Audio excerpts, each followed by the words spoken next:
ఎట్లయితే శ్మశాన వాటిక ముందు ముగ్గు ఉండదో రేవంత్ రెడ్డి కూడా అట్లా సిగ్గు ఉండదని చెప్పి సందర్భంగా తెలియజేస్తా ఉన్నాను. ప్లీజ్ ఈ ఛానల్ మనది, సబ్స్క్రైబ్ చేయండి. ఈటల రాజేందర్ గారు హుజురాబాద్ నియోజకవర్గంలో ఆత్మగౌరవం అహంకారానికి ఎలక్షన్ అని చెప్తా ఉన్నాడు. ఈటల రాజేందర్ గారు నేను అడుగుతా ఉన్నా, కనీసము ఒక చెటాకు ఆత్మగౌరవమైన నీ లోపల మిగిలిందా? నేను ఒకటే అడుగుతున్నా ఈటల రాజేందర్ గారిని, మీరు ఎప్పుడైతే అంటా ఉన్నారో ఆత్మగౌరవం ఆత్మగౌరవం అని మీరు అంటా ఉన్నారు, ఈ ఆత్మగౌరవం ఉంటే మీరు బీజేపీ పార్టీలో మీరు ఎందుకు చేరినరు? కేవలం ఈటల రాజేందర్ గారికి ఆయన ఆస్తి మీద ఉన్న శ్రద్ధ, లేకుంటే ఆయన ఆస్తి మీద ఉన్న శ్రద్ధ, లేకుంటే ఆయన ఆస్తులు కాపాడుకునే మీద ఉన్న శ్రద్ధ, లేకుంటే ఆస్తులు సంపాదించే మీద ఉన్న శ్రద్ధ, లేకుంటే ఆయన పదవి కాపాడుకునే మీద ఉన్న శ్రద్ధ ఈ హుజురాబాద్ నియోజకవర్గ ప్రజల మీద లేదు అని చెప్పి సందర్భంగా తెలియజేస్తా ఉన్నా. మీరు బీజేపీ పార్టీలో చేరినప్పుడే మీ ఆత్మ గౌరవం పోయింది.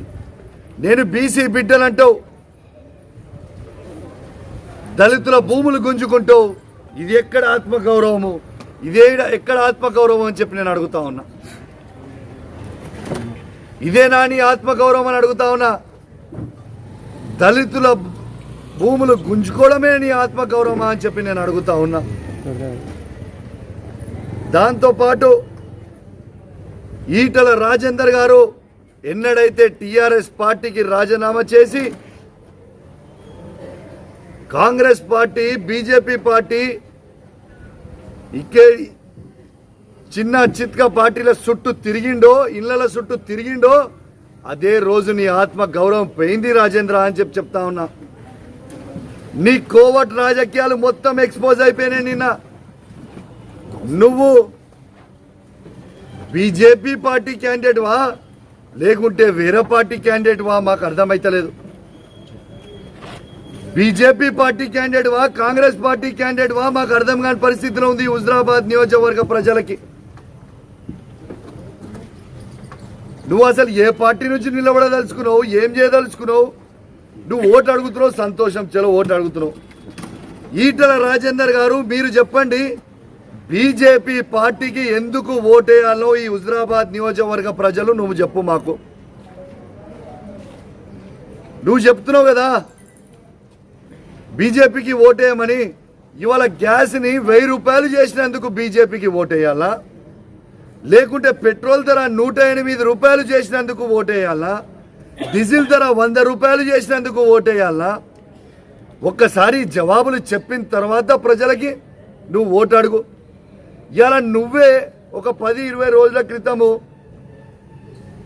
ఈ నల్ల చట్టాల మీద, ఈ చట్టాలు అనేటివి రైతులకి ఉరి వేసుకునే చట్టాలని నువ్వే చెప్పినావు. అంటే ఈ నల్ల చట్టాలు నువ్వు బీజేపీలో చేరంగానే తెల్ల చట్టాలైనాయి అని చెప్పి నేను అడుగుతా ఉన్నా.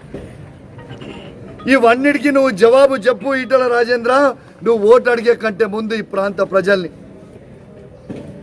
మేము ప్రచారంలో తిరుగుతూ ఉన్నాం. ఏ ఊరికి పోయినా, ఏ వాడకి పోయినా గెల్లు సీనుకి బ్రహ్మరథం పడుతూ ఉన్నారు ఈ హుజురాబాద్ నియోజకవర్గ ప్రజలు. తప్పకుండా ఈ హుజురాబాద్ నియోజకవర్గ ప్రజల సంతోషాలు సంబరాలుతో గెల్లు సీనుని రిసీవ్ చేసుకుంటుంటే, ఆయనను చూస్తూ ఉంటే ఇలా గెల్లు సీను భారీ మెజారిటీతోని గెలవబోతా ఉన్నాడని స్పష్టంగా కనబడతా ఉన్నది.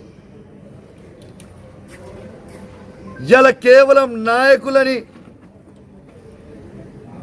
లక్షలాది రూపాయలు డబ్బులు ఇచ్చుకుంటా ఇవాళ ఎగజలుకుంటా ఈటల రాజేందర్ గారు నాయకులని కొంటా ఉన్నాడు. ఈటల రాజేందర్ గారు మీరు నాయకుల్ని కొనొచ్చు, కానీ మా హుజురాబాద్ ప్రజల ఆత్మ గౌరవాన్ని మీరు కొనలేరు అని చెప్పి సందర్భంగా తెలియజేస్తా ఉన్నా. ఇక నిన్నగాక మొన్న, నిన్ననే అనుకుంటా, ఈటల రాజేందర్ గారి కోవటైన రేవంత్ రెడ్డి గారు హుజురాబాద్కి వచ్చిండు. వచ్చి ఏం మాట్లాడతాడా ఇక్కడ? ఈటల రాజేందర్ని తిడతలేడు, ఈడికి వచ్చి కౌశిక్ రెడ్డిని తిడుతుండు. ఏమని తిట్టిండయా? కౌశిక్ రెడ్డి కశపట పార్టీకి కశపో నువ్వు నన్ను కసప్ అన్నావు కదా. రేవంత్ రెడ్డి గారు కసపు నువ్వు, నేను కాదు. నువ్వు కరీంనగర్ గడ్డ మీదకి తుపాకీ తీసుకొని వచ్చి కాల్పులు చేసింది నువ్వు కసపు లక్క. ఉస్మానియా యూనివర్సిటీకి గన్ను తీసుకొని పోయి కాల్పులు చేసింది నువ్వు కసపు లక్క. బ్రహ్మాండమైన పేరు పెట్టుకున్నావు నీది నీకు రేవంత్ రెడ్డి గారు. కసపు లక్క నువ్వే. గన్నులు తీసుకొని కాల్సింది నువ్వు కాదా? కరీంనగర్ గడ్డ మీద మా తెలంగాణ ఉద్యమకారులను నేను అడుగుతా ఉన్నా. కసపు లక్క ఉస్మానియా విద్యార్థులని గన్నులతో కాల్సింది నువ్వు కాదా రేవంత్ రెడ్డి గారు అని చెప్పి నేను అడుగుతా ఉన్నా. ఈ కోవట్ రేవంత్ రెడ్డి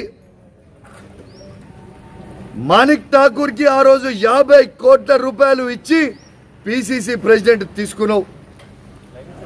మళ్ళా 50 కోట్ల రూపాయలు ఇలా 25 కోట్ల రూపాయలు ఈటల రాజేందర్ దగ్గర తీసుకున్న కోవట్ రేవంత్ రెడ్డి.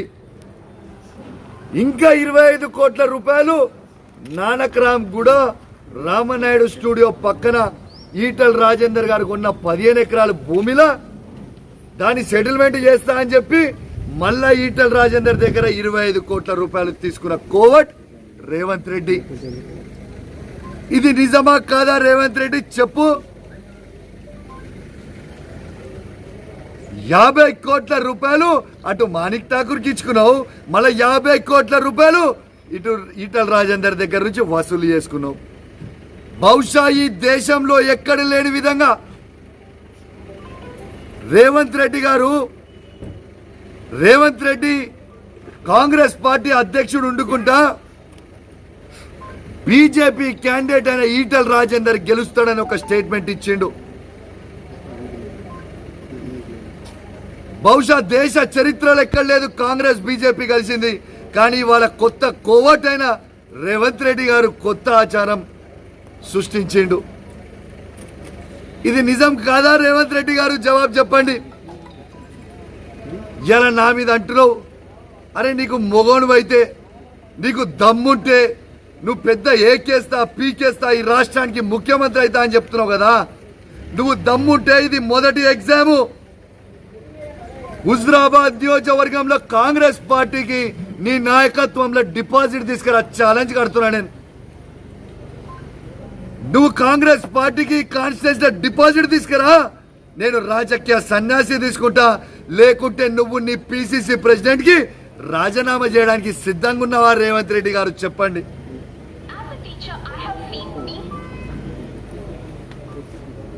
ఈ కోవట్ అయిన రేవంత్ రెడ్డి స్థానికంగా ఉన్న మా గెల్లు సీను అభ్యర్థి అయిన గెల్లు సీను నాది హిమ్మత్ నగర్ గ్రామం వీణవంక మండలం అని చెప్పుకుంటా ఉన్నాడు. బీజేపీ పార్టీ అభ్యర్థి అయిన ఈటల రాజేందర్ నేను స్థానికున్నాపై తిరుగుతా ఉన్నాడు. కానీ కాంగ్రెస్ పార్టీ ఉన్న అభ్యర్థి ఎవరు అసలు? ఎవరికి తెలుసు? ఏ ఊరు, ఏ పేరు? కనీసము ఈ 106 గ్రామ పంచాయతీలు 60 వార్డులు ఎక్కడున్నా కూడా తెలియని అభ్యర్థిని తీసుకొచ్చి పెట్టిండు రేవంత్ రెడ్డి. పెద్ద జోక్ అయిపోయింది. రేవంత్ రెడ్డి గారి ముఖంలో కలవైంది నిన్ననే ఈ హుజురాబాద్ నియోజకవర్గ ప్రజలు మొత్తము అర్థం చేసుకుర్రు. రేవంత్ రెడ్డి అనేటోడు ఈటల రాజేందర్ కోవట్ అని. ఇవాళ రేవంత్ రెడ్డి గారు ఆ రోజు ఈటల రాజేందర్ గారు గెలుస్తాడు అని చెప్పకపోయి ఉంటే ఇవాళ ఈ పరిస్థితి ఉండేది కాదు కదా. నువ్వే కదా అమ్ముడు పోయింది. ఇది నేనొక్కనే అంటలేను రేవంత్ రెడ్డి గారు, మీ పార్టీలో ఉన్న ప్రతి సీనియర్ నాయకులందరూ కూడా ఇవాళ నువ్వు ఒక పెద్ద కోవట్ అంటా ఉన్నాడు. రేవంత్ రెడ్డి ఒక ఐరన్ లెగ్. తెలుగుదేశం పార్టీలో ఉన్నాడు, ఖతం చేసిండు. బీజేపీ పార్టీలో ఉన్నాడు, ఖతం చేసిండు. ఇప్పుడు కాంగ్రెస్ పార్టీకి వచ్చి అధ్యక్షుడైండు. ఇప్పుడు కాంగ్రెస్ పార్టీని ఖతం చేస్తా ఉన్నాడు. ఇది రేవంత్ రెడ్డి చరిత్ర. రేవంత్ రెడ్డి గారు పైసలు వసూలు చేసే బ్రోకర్వి నువ్వు. ఇది వాస్తవం కాదా? ఈటల రాజేందర్ దగ్గర వసూలు చేసే వాస్తవం కాదా? నువ్వు ఒక ఆర్టీఐ యాక్ట్లో పెట్టుకొని బ్లాక్ మెయిల్ చేసే పెద్ద బ్రోకర్వి కాదా నువ్వు రేవంత్ రెడ్డి అని చెప్పి నేను అడుగుతా ఉన్నా. అరే బిడ్డ రేవంత్ రెడ్డి, నువ్వు అంటున్నావు కదా, చూస్తా ఉండు, నీ కండ్ల ముంగడ చెప్తా ఉన్నా రేవంత్ రెడ్డి. ఎమ్మెల్సీ తీసుకుంటా కేసీఆర్ గారి ఆశీస్సులతోని నాకు ఎమ్మెల్సీ ఇస్తాడు. ఖచ్చితంగా నేను కౌన్సిల్లో కాలు పెడతా, నీ మూతి మీద గుద్దినట్టు త్వరలోనే అవుతుందని చెప్పి సందర్భంగా తెలియజేస్తా ఉన్నా రేవంత్ రెడ్డి గారు. నువ్వు చూస్తూనే ఉండు, నేను ఎట్లా ఎమ్మెల్సీ అయితానో ఈ టిఆర్ఎస్ పార్టీలో ఎట్లా ఎదుగుతూనే ఉంటానో నువ్వు చూస్తూనే ఉండు, నీ కళ్ళతోని తెలుస్తుంది. బిడ్డ నువ్వు అన్నావు కదా, గజ్వెల్లా మా కేసీఆర్ గారిని నువ్వు అన్నావు కదా, నీ తల మీద కాలు పెట్టి వస్తా అన్నావు కదా. నేను చెప్తా ఉన్నా రేవంత్ రెడ్డి సాబ్, నీ తల మీద కాలు పెట్టి తొక్కి కౌన్సిల్లో కాలు పెడతాను నేను. ఈ తెలంగాణ రాష్ట్రాన్ని కానీ ఈ హుజరాబాద్ నియోజకవర్గ ప్రజలకి తప్పకుండా కేసీఆర్ గారి నాయకత్వంలో, కేటీఆర్ గారి నాయకత్వంలో, హరీష్ రావు గారి నాయకత్వంలో అభివృద్ధి చేస్తా అని చెప్పి సందర్భంగా తెలియజేస్తూ, ఈ కోవటైన రేవంత్ రెడ్డి గారిని ఈ హుజరాబాద్ నియోజకవర్గ ప్రజలు అన్ని గమనిస్తున్నారు. నువ్వు చేసే కోవట్ పనులు ఈ తెలంగాణ రాష్ట్రంలో మొత్తం గమనిస్తా ఉన్నారు. నువ్వు ఎక్కడనో పోయి గజ్వెల్లో మీటింగ్ పెడతావు, ఎక్కడనో పోయి ఆదిలాబాద్లో మీటింగ్ పెడతావు. ఇప్పటిదాకా ఎలక్షన్లు ఉన్న హుజరాబాద్లో ఎందుకు మీటింగ్ పెట్టలేదు బాబు?